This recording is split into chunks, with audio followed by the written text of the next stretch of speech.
you have 5 minutes. Awesome. I interviewed them too. Wow, this must be what President John F. Kennedy must have felt like when he stood at the lectern at Rice University in 1962 and he said, "We choose to go to the moon, not because it is easy, but because it is hard." Well, here goes, because this is not easy. My name is Cheryl Dwyer, and this is Cognitive Clubhouse. And as a practitioner of science for several years and a classroom teacher for nearly 20, I have to tell you, it has been my mission to make learning incredibly engaging and insanely fun. After spending 16 years in the classroom, I realized that I could have a greater impact if I could reach all the children, regardless of whether or not they went to my school. So I started working as an on-the-go science teacher.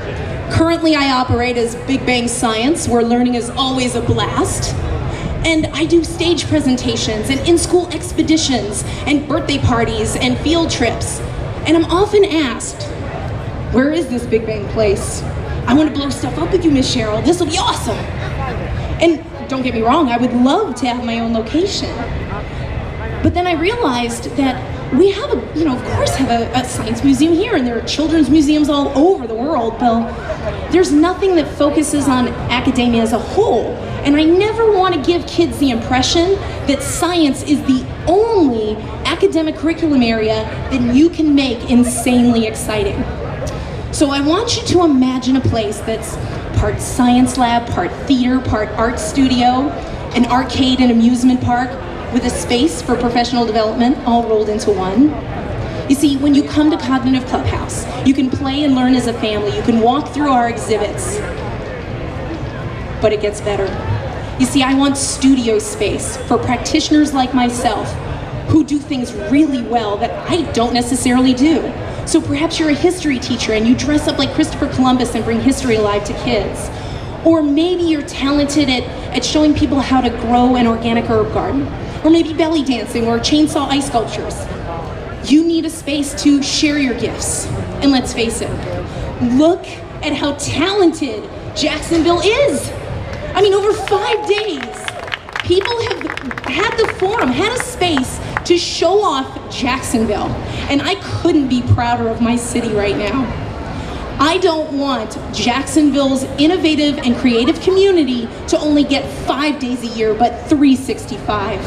We will be the epicenter, the location where creativity and innovation happen always. These one-sparkers, they don't have to stop today. They can take up residency in the Cognitive Clubhouse and do their thing always. So my husband put it best when he said, you know, I finally get what you do, Cheryl. It's like feeding giraffes. Okay, how is this like feeding giraffes? Well, remember when we went to the zoo for the first time and saw the giraffes? And they were cool, but they were at a distance. He said that's what learning from a textbook is like. You have the concepts in front of you, but they're disconnected from the real world and what you do. Well, the giraffes were disconnected. We couldn't really appreciate them until they built a platform and added food baskets and invited people to feed the giraffes. It wasn't until that moment that you could actually smell them, touch them, see that their tongues were 1.5 feet long. He said, what you do, Cheryl, is you put learning so close to kids that they cannot help but appreciate it from every possible sense. So consider the fact that we are so talented, so gifted. Let's make Jacksonville a creative community, an epicenter. I want the nation to know that Jacksonville is not known for anything but creativity, innovation, entrepreneurial education. Cognitive Clubhouse could be the nucleus of future one-sparkers. I am Cheryl Dwyer. The project is 20381, and we are Cognitive Clubhouse. Thank you. Don't go anywhere. We have our jurors who may have some questions. Yeah, I had one big important question. It seems like you're going to need a lot of teacher involvement with your project. So how are you going to get that teacher involvement? Oh gosh, there is no shortage of that.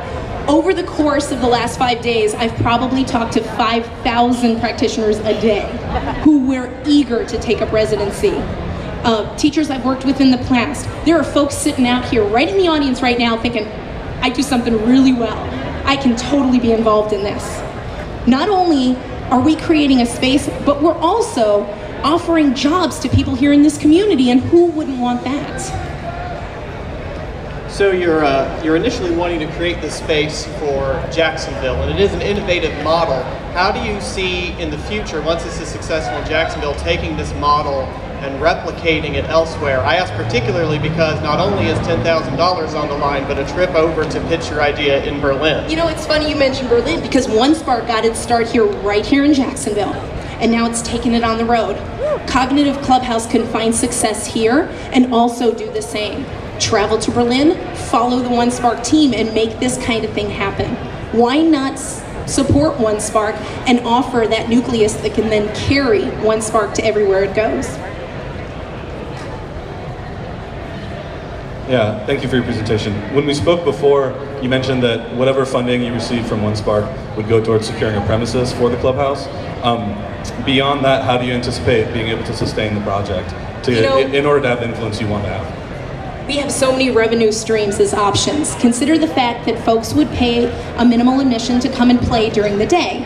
But also, the folks who take up residency at the Cognitive Clubhouse, they wouldn't pay rent, because we don't want anyone to think, or be concerned of whether or not they have enough attendance to their event to cover the rent of the space, but rather pay a percentage of what they have in registration.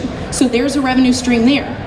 But also, I happen to have 48 kits of science in my garage, not to mention all my cool toys, that schools and scout troops can use and rent and borrow, when investing in something wouldn't make sense for a one-time thing, but rather renting it would. So there's options for revenue streams coming in from all angles. Great. Any other questions from our jurors? All right. How about it? Thank you, guys. Clubhouse. By the way, gives a new meaning to